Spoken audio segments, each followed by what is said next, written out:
Good morning to all of you. कैसे हो आप सभी?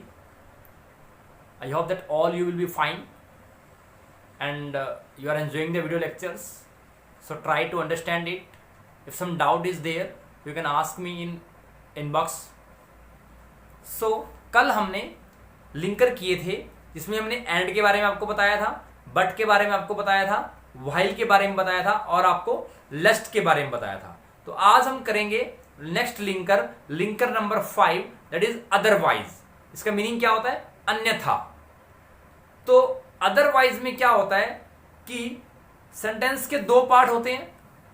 सेंटेंस के दो पार्ट होते हैं, तो अगर बाद वाले पार्ट में, सेंटेंस के बाद वाले पार्ट में अगर फ्यूचर टेंस हो और उससे पहले अगर आपको ब्लैंक भरना हो, वहां पर आपका अदरवाइज आएगा। तो पहले सेंटेंस और दूसरे सेंटेंस को मिलाने के लिए जो वर्ड यूज होता है वो अदरवाइज होता है।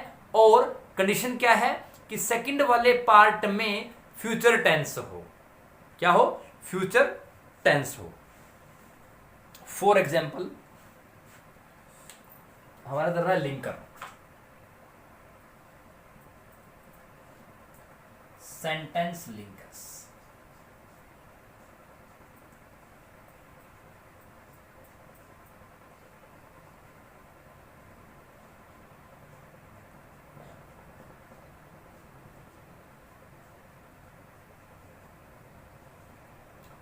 सेंटेंस लिंकर हम कर रहे हैं।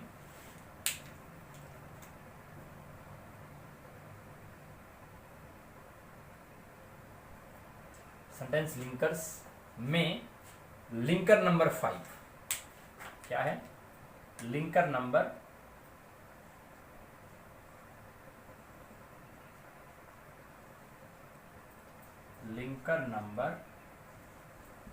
5। तो वो कौन सा है? वो है अदरवाइज। क्या है? अदरवाइज की बात हम कर रहे हैं। क्या है? अदरवाइज।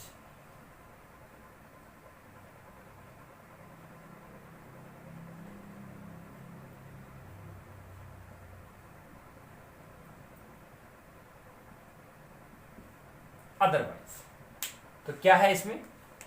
अदरवाइज एक सेंटेंस लिंकर है जिसका यूज कब होता है?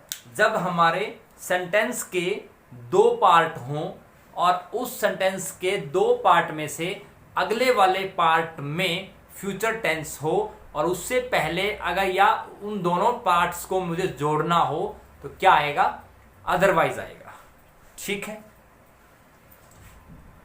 तो क्या है? पहली कंडीशन है इसमें सेंटेंस के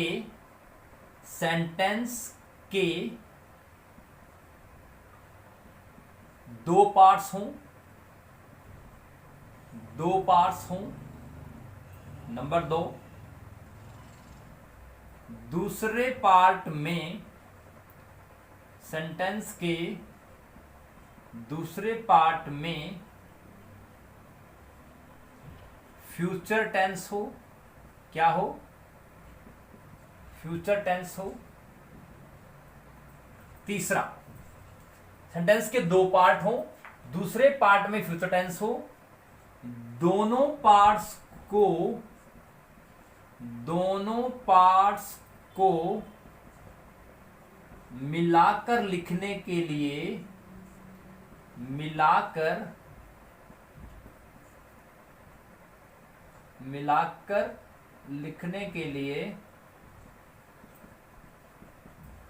लिखने के लिए अदरवाइज का यूज करते हैं। अदरवाइज का प्रयोग होता है। ठीक है, तो लिंकर नंबर 5 में अदरवाइज का हम यूज कब करते हैं?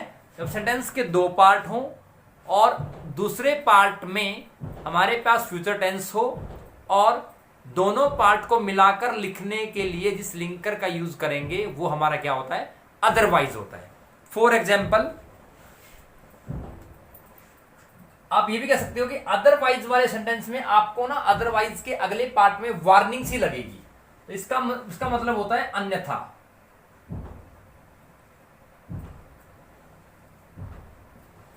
जनरली अदरवाइज का यूज होता है किसी वार्निंग देने के लिए, कोई वार्निंग देनी हो। फॉर एग्जाम्पल,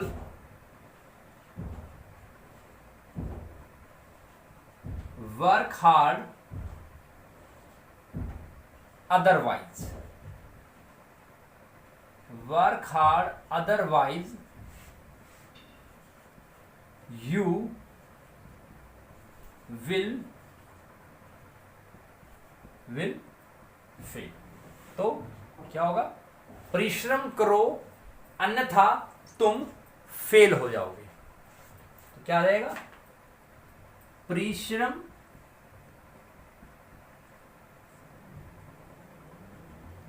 करो अन्यथा, तो वार्निंग आ गई इसमें, अन्यथा तुम फेल हो जाओगे। तो क्या है? वर्क हार्ड मीन्स परिश्रम करो, अदरवाइज अन्यथा तुम फेल हो जाओगे। तो क्या है? वार्निंग है। ठीक है।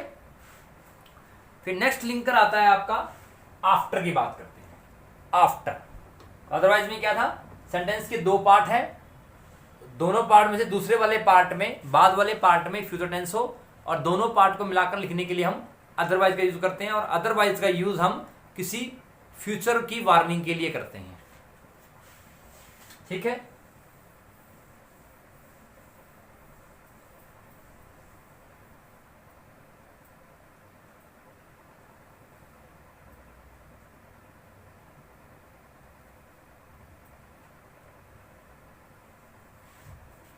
तो नेक्स्ट हमारा लिंकर है बिफोर। लिंकर नंबर 6 क्या है? बिफोर।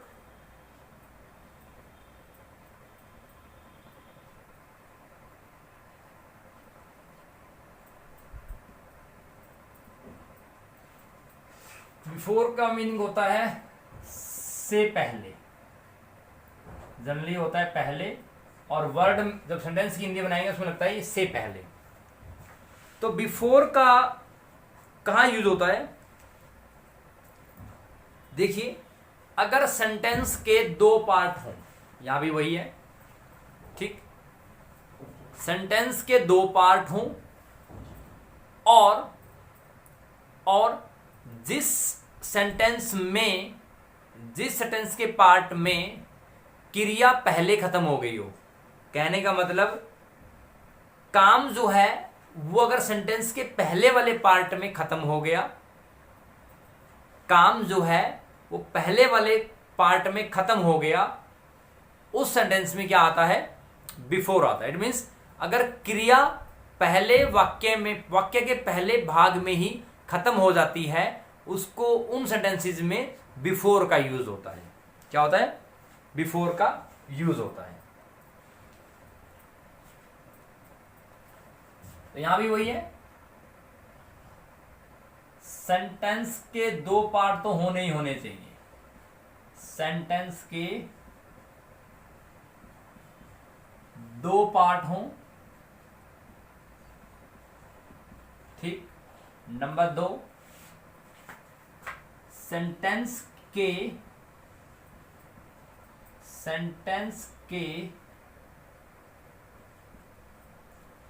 पहले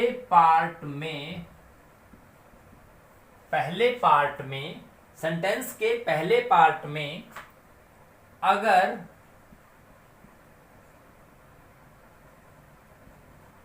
क्रिया क्या होता है? वर्ब। क्रिया समाप्त हो जाती है, अगर पहले पार्ट में अगर क्रिया समाप्त हो जाती है तो बिफोर का यूज होता है।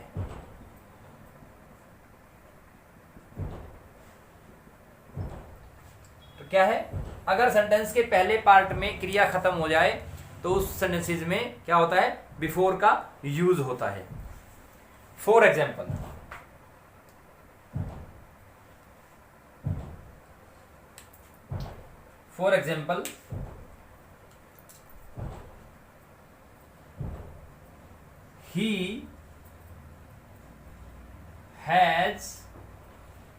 he has completed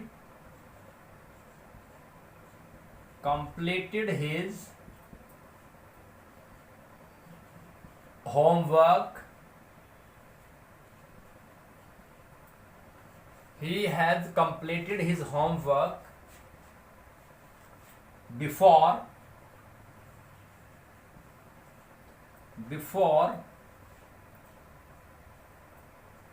I reach home. तो क्या मीनिंग हुआ? और आप देख सकते हो इसमें, यहां पर सेंटेंस में क्रिया, काम उसने पहले ही कर लिया। क्या कर लिया? He has completed his homework. उसने अपना घर का काम पहले ही कंप्लीट कर लिया है या कर चुका है। तो क्या हुआ? जो क्रिया मीन्स काम पहले ही हो चुका है। सेंटेंस के दो पार्ट हों और सेंटेंस के पहले पार्ट में क्रिया जो है या मीन्स काम जो है वो पहले पार्ट में समाप्त हो जाए, उन सेंटेंसेस में बिफोर का यूज होता है। किसका यूज होता है? बिफोर का यूज होता है। इसका मीनिंग क्या हुआ? इसका मीनिंग हुआ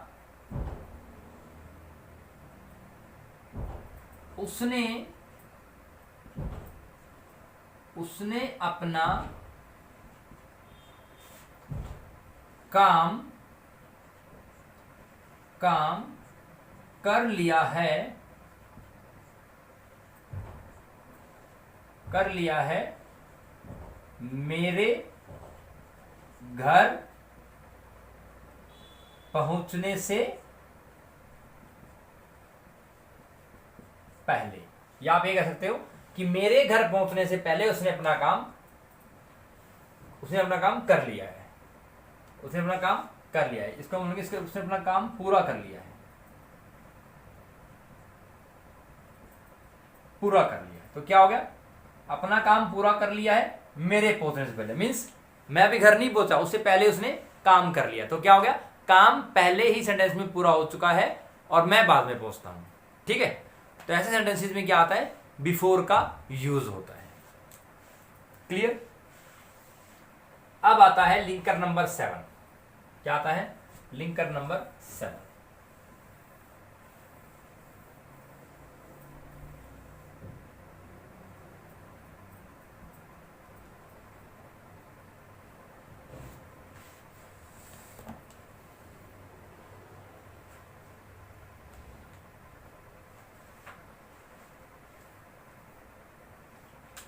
लिंकर नंबर 7 है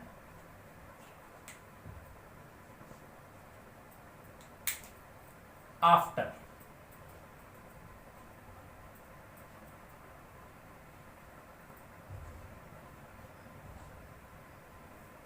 क्या है? आफ्टर। आफ्टर मतलब बाद।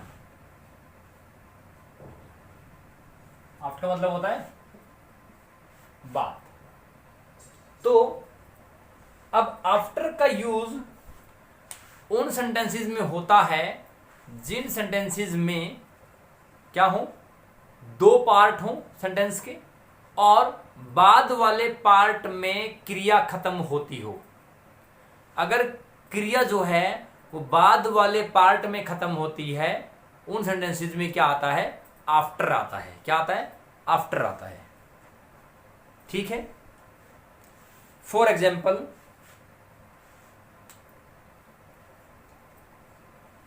तो क्या है इसमें? पहली कंडीशन वही है कि सेंटेंस के दो पार्ट हों। सेंटेंस के क्या हों? दो पार्ट हों। नंबर 2, बाद वाले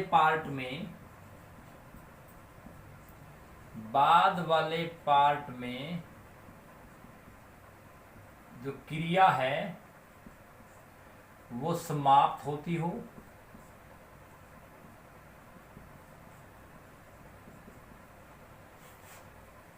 तो ऐसे वाक्यों में क्या आएगा? ऐसे वाक्यों में हम आफ्टर का यूज करते हैं। क्या करते हैं? आफ्टर का यूज करते हैं। ठीक है। For example, I reached the school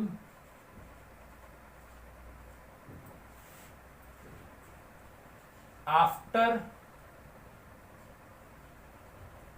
the bell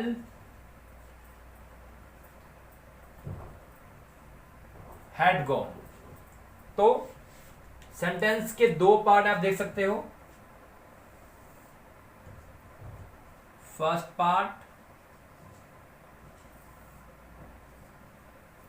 second part. आप देख सकते हो कि सेकंड पार्ट में क्रिया खत्म हुई है।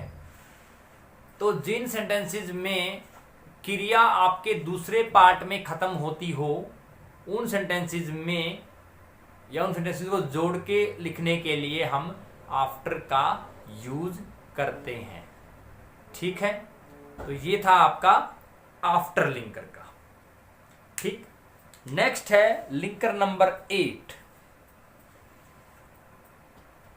लिंकर नंबर 8 है आइदर और।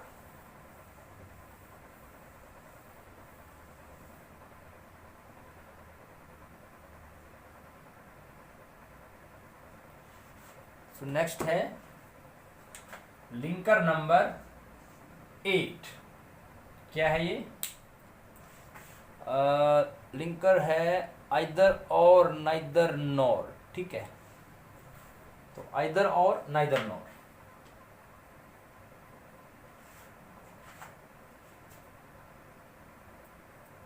आइदर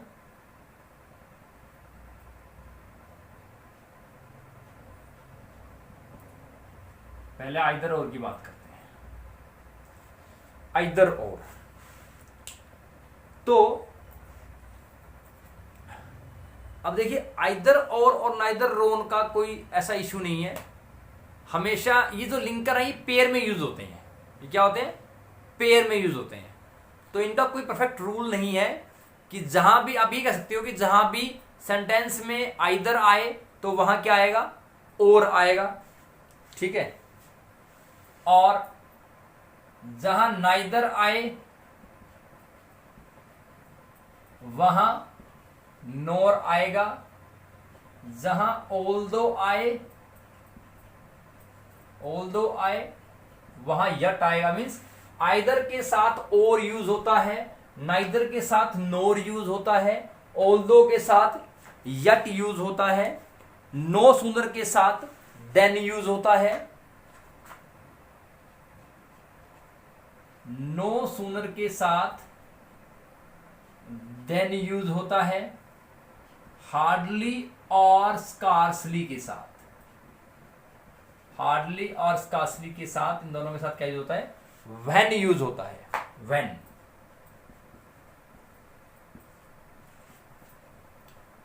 व्हेन यूज होता है।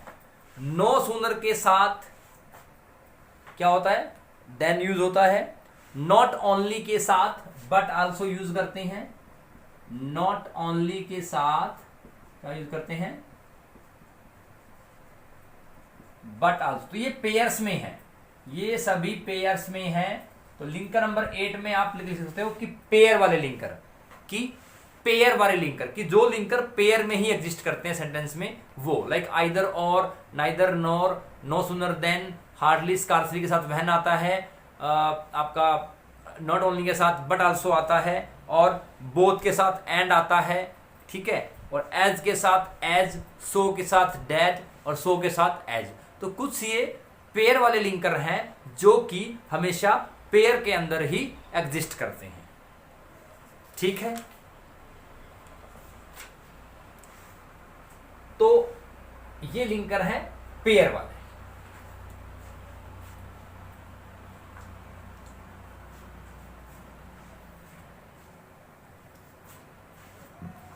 कल हम इन पेयर वाले लिंकर्स को यूज करेंगे और इन पेयर वाले लिंकर्स को यूज करके हम अलग अलग रूल्स को डिफाइन करेंगे। तब तक के लिए अपना ख्याल रखिए, सुरक्षित रहें, घर पर रहें।